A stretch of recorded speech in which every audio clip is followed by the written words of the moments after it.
اور اگر ہم پاکستان کے حوالے سے اس شدت پسندی کا جائزہ لیں تو ایک رائے یہ بھی ہے کہ یہاں مذہبی اختلافات کی خلیج ایران کے انقلاب کے بعد گہری ہوئی، یا دوسری طرف ضیاء الحق کی بعض پالیسیوں اور قوانین کی وجہ سے عدم برداشت اور مذہبی انتہا پسندی کو فروغ ملا۔ اور 1977 کے ماشاء اللہ کے بعد ہم ایک اصل میں بے یقینی کی فضا کا ہم لوگ شکار ہوئے۔ ایران اور افغانستان میں آنے والی تبدیلیوں کے اثرات یہاں بھی محسوس کیے گئے، اور ہم ریاستی سطح پر اسے روکنا تو دور کی بات ہے، ہم ان تضادات کا حصہ بنتے چلے گئے۔ اور یہ کوئی نئی بات نہیں تھی، اس سے پہلے ایوب خان کی دور حکومت میں بھی قادیانیوں کے خلاف، اور ایون بھٹو کے دور میں بھی قادیانیوں کے خلاف بڑے مطلب یہ اور شیعہ سنی اختلافات اس زمانے میں بہت زیادہ منظر عام پر آئے، اور ان کو بڑا سختی کے ساتھ پاکستان کی گورنمنٹ نے کچلا تھا۔ امینی کی ہلاکت کی خبر کے بعد جو دوسری خبر تھی وہ تھی جو نامور صحافی اور سینیٹر ہیں ایاز میر کی بہو اسماء انعام کا ان کے بیٹے کے ہاتھوں قتل۔ ہم تو ابھی نور مقدم کے قتل سے، جو اس کا انہونا قتل کیا تھا رضا جعفر نے، ہم اس سے ہی نہیں سنبھل پائے تھے کہ اس خبر نے ہمارے رونگٹے کھڑے کر دیے۔ دراصل پاکستان میں خواتین کے خلاف تشدد اور نفرت ایک وبا کی طرح پھیل رہا ہے۔ پاکستانی حکومت خواتین کے ساتھ ہونے والی زیادتیوں کے خلاف کوئی بھی احتسابی نظام قائم کرنے میں مکمل طور پر ناکام رہی ہے۔ صنفی امتیاز اور اس کے نتیجے میں ہونے والے تشدد اور قتل کے پیچھے مذہبی انتہا پسندی کا سب سے اہم کردار رہا ہے۔ پاکستان میں تیزی سے بڑھتے ہوئے پرتشدد واقعات اس بات کی عکاسی کرتے ہیں۔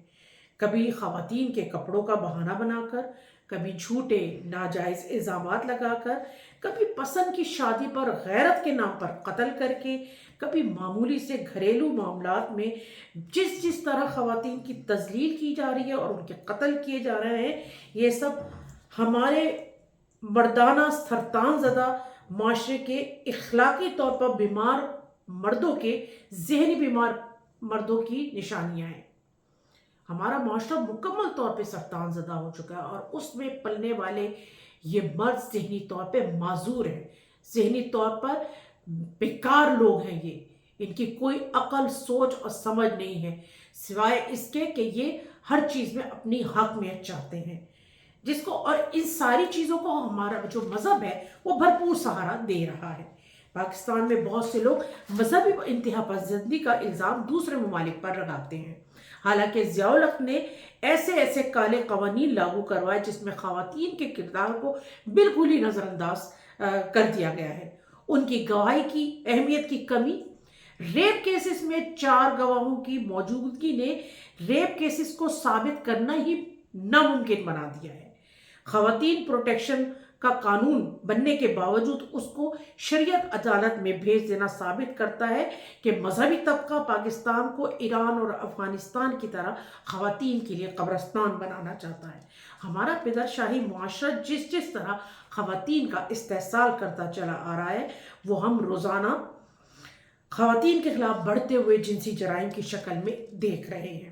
مذکورہ واقعے میں سارہ انعام کو جس بے دردی سے قتل کیا گیا، اور اب جس طرح اس خاتون کی کردار کشی کی جا رہی ہے، وہ ظاہر کرتا ہے کہ ہمارے معاشرے میں اس کی کیا اہمیت ہے۔ مجرم کے کرتوت پوری دنیا پر عیا ہونے کے باوجود اس کے کردار سے نظریں چرائی جا رہی ہیں۔ اگر اس کیس میں سارہ انعام کے شوہر کو عبرتناک سزا نہ دی گئی تو ہمارا جو قانونی نظام جو پہلے ہی اپنی افادیت اور اہلیت کھو چکا ہے، مزید رسوا ہوگا۔ میں خاص طور پہ اپنے پاکستان میں رہنے والے بہن بھائیوں سے گزارش کرتی ہوں، لوگوں سے گزارش کرتی ہوں کہ یہ وہ چیزیں ہیں جس کے لیے ہمیں سڑکوں پہ نکلنے کی ضرورت ہے، ہمیں حکومت پہ دباؤ ڈالنے کی ضرورت ہے۔ جس طرح سے میں نے لاسٹ ویک ٹرانسجنڈر قانون کے حوالے سے بات کی تھی، ہمیں اس قانون کو پڑھ کے اس بارے میں بھی لوگوں کے جو بھی ابہام ہیں انہیں دور کرنے کی ضرورت ہے۔ اسی طرح ہمیں خواتین کے پروٹیکشن بل کے لیے احتجاج کرنے کی ضرورت ہے۔ آپ یہ ہر دوسرے تیسرے سیاستدانوں کے دھرنوں میں جانے کے بجائے، ان کے لانگ مارچ میں جانے کے بجائے ان چیزوں کے اوپر آواز اٹھائیں اور ہمارے ساتھ کھڑے ہو کے مقابلہ کریں۔ بہت شکریہ۔